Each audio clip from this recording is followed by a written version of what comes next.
El camino a Cristo, capítulo 10. Los dos lenguajes de la providencia.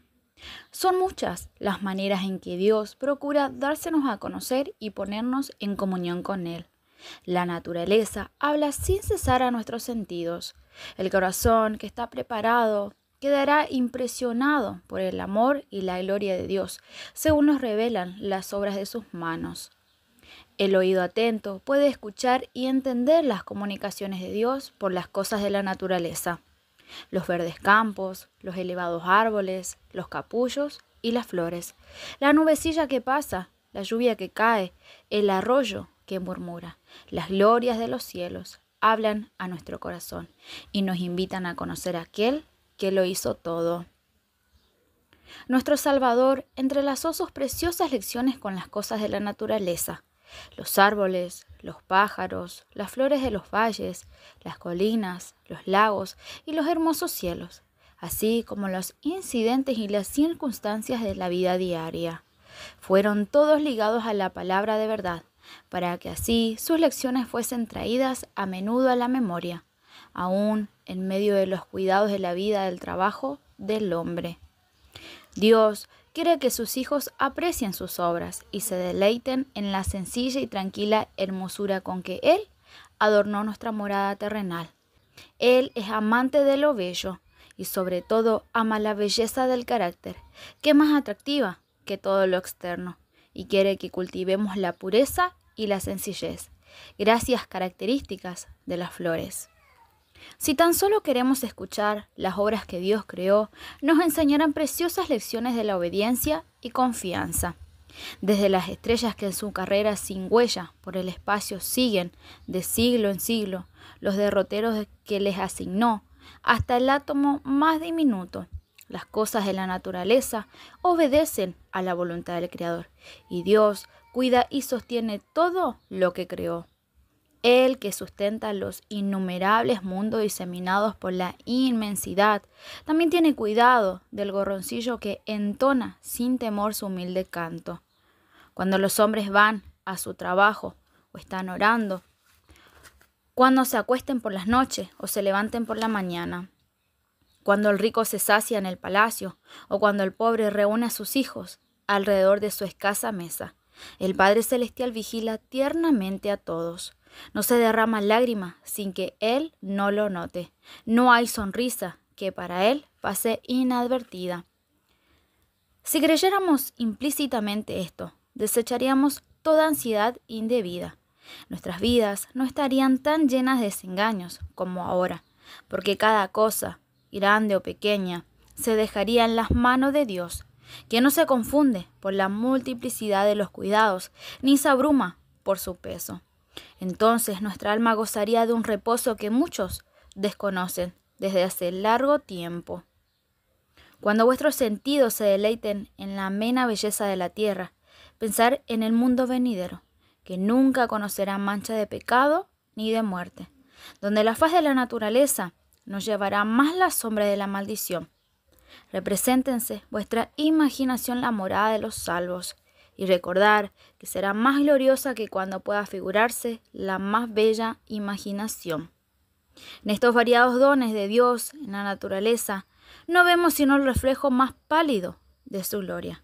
Está escrito, cosa que ojo no vio, ni oído oyó, y que jamás entrarán en pensamiento humano, las cosas grandes que ha preparado Dios para los que le aman. El poeta y el naturalista tienen muchas cosas que decir acerca de la naturaleza. Pero es el creyente quien más goza de la belleza de la tierra, porque reconoce la obra de las manos de sus padres y percibe su amor en la flor, en el arbusto y en el árbol. Nadie que no los mire como una expresión del amor de Dios al hombre puede apreciar plenamente la significación de la colina, del valle, del río y del mar. Dios nos habla mediante sus obras providenciales y la influencia de su Espíritu Santo en el corazón. En nuestras circunstancias y ambiente, en los cambios que suceden diariamente en torno nuestro, podemos encontrar preciosas lecciones, si tan solo nuestros corazones están abiertos para recibirlas. El salmista, rastreando la obra de la providencia divina, dice: La tierra está llena de misericordia de Jehová. Quien sea sabio, observe estas cosas y consideren todas las misericordias de Jehová. Dios nos habla también en su palabra. En ellas tenemos líneas más claras, la revelación de su carácter, de su trato con los hombres y de la gran obra de la redención. En ella se nos presenta la historia de los patriarcas, profetas y otros hombres santos de la antigüedad. Ellos estaban sujetos a la misma debilidad que nosotros. Vemos cómo lucharon entre descoronamiento, como los nuestros, cómo cayeron bajo la tentación, como hemos caído nosotros. Y sin embargo, cobraron nuevo valor y vencieron por la gracia de Dios. Y recordándolos, nos anima a nuestra lucha por la justicia.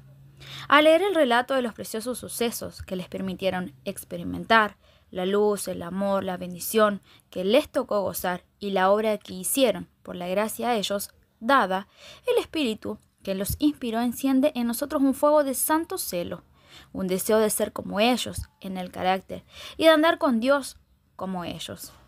El Señor Jesús dijo en las Escrituras del Antiguo Testamento, y cuánto más cierto es esto acerca del Nuevo. Ellas son las que dan testimonio de mí, el Redentor, aquel a quien se concentran vuestras esperanzas de la vida eterna. Sí, la Biblia entera nos habla de Cristo. Desde el primer relato de la creación, de la cual se dice, sin Él nada de lo que es hecho fue hecho, hasta la última promesa, he aquí, yo vengo pronto. Leemos acerca de sus obras y escuchamos su voz. Si deseamos conocer al Salvador, estudiar las santas Escrituras. Llenar vuestro corazón con las palabras de Dios. Son el agua viva que apaga vuestro sed. Son el pan vivo que descendió del cielo. Jesús declara, a menos que comamos la carne del Hijo del Hombre y que bebamos su sangre, no tendréis vida en vosotros. Y al explicarse dice, la palabra que yo he hablado, espíritu y vida son. Nuestros cuerpos viven de lo que comemos y bebemos. Y lo que sucede en la vida natural, sucede en lo espiritual. Lo que meditamos es lo que da tono y vigor a nuestra naturaleza espiritual. El tema de la redención es un tema que los ángeles desean escudriñar.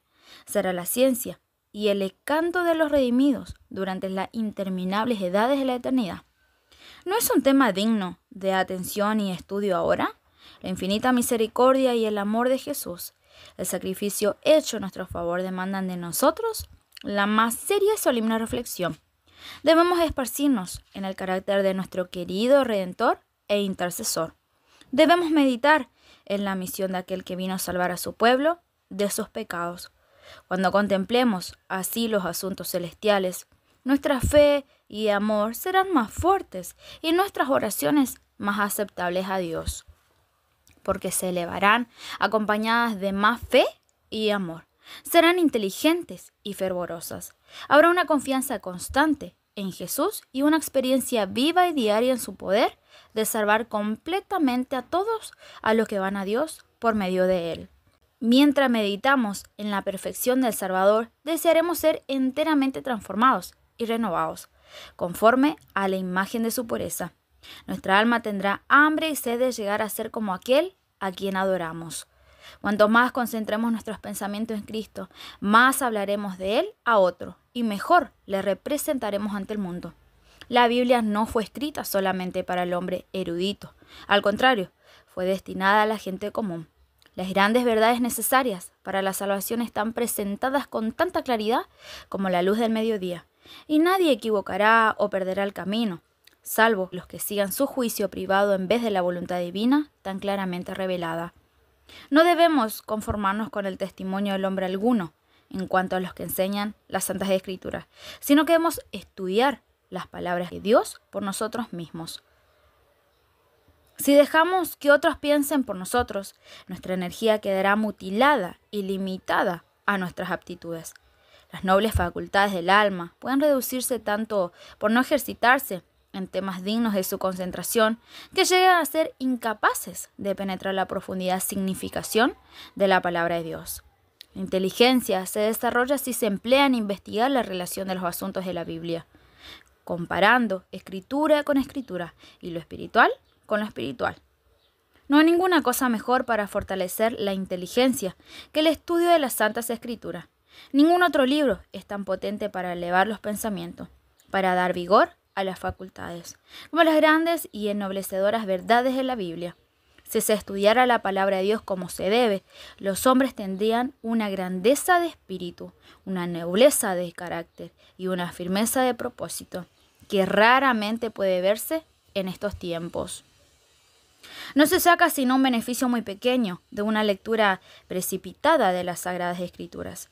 Uno puede leer toda la Biblia y quedarse, sin embargo, si ven su belleza o comprender su sentido profundo y oculto. Un pasaje estudiado hasta que su significado no sea claro y evidente en sus relaciones con el plan de salvación, resulta de mucho más valor que la lectura de muchos capítulos sin un propósito determinado y sin obtener una instrucción positiva. Tener vuestra Biblia a mano, leerla cuando tenga oportunidad, fijar los textos en vuestras memorias. Aún al ir por la calle puedes leer un pasaje y meditar en él hasta que se grabe en la mente. No podemos obtener sabiduría sin una atención verdadera y un estudio con oración. Algunas porciones de la Sagrada Escritura son en verdad demasiado claras para que se puedan entender mal.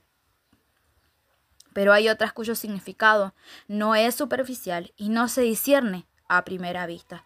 Se debe comparar pasaje con pasaje. Debe haber un escudriñamiento cuidadoso y una reflexión acompañada de oración. Tal estudio será abundantemente recompensado. Como el minero descubre vetas de precioso metal ocultas debajo de la superficie de la tierra, así también el que con perseverancia escudriña la palabra de Dios en busca de sus tesoros escondidos, encontrará verdades del mayor valor ocultas en la vista del investigador descuidado. Las palabras de la inspiración meditadas en el alma serán como ríos de aguas que emanan de la fuente de la vida. Nunca se debe estudiar las Sagradas Escrituras sin oración. Antes de abrir sus páginas debemos pedir la iluminación del Espíritu Santo, y esta nos será dada. Cuando Natanael fue al Señor Jesús, el Salvador exclamó: «He aquí, verdaderamente un israelita, en quien no hay engaño». Dícele Natanael: «¿De dónde me conoces?». Y Jesús respondió: «Antes que Felipe te llamara, cuando estabas bajo la higuera, te vi».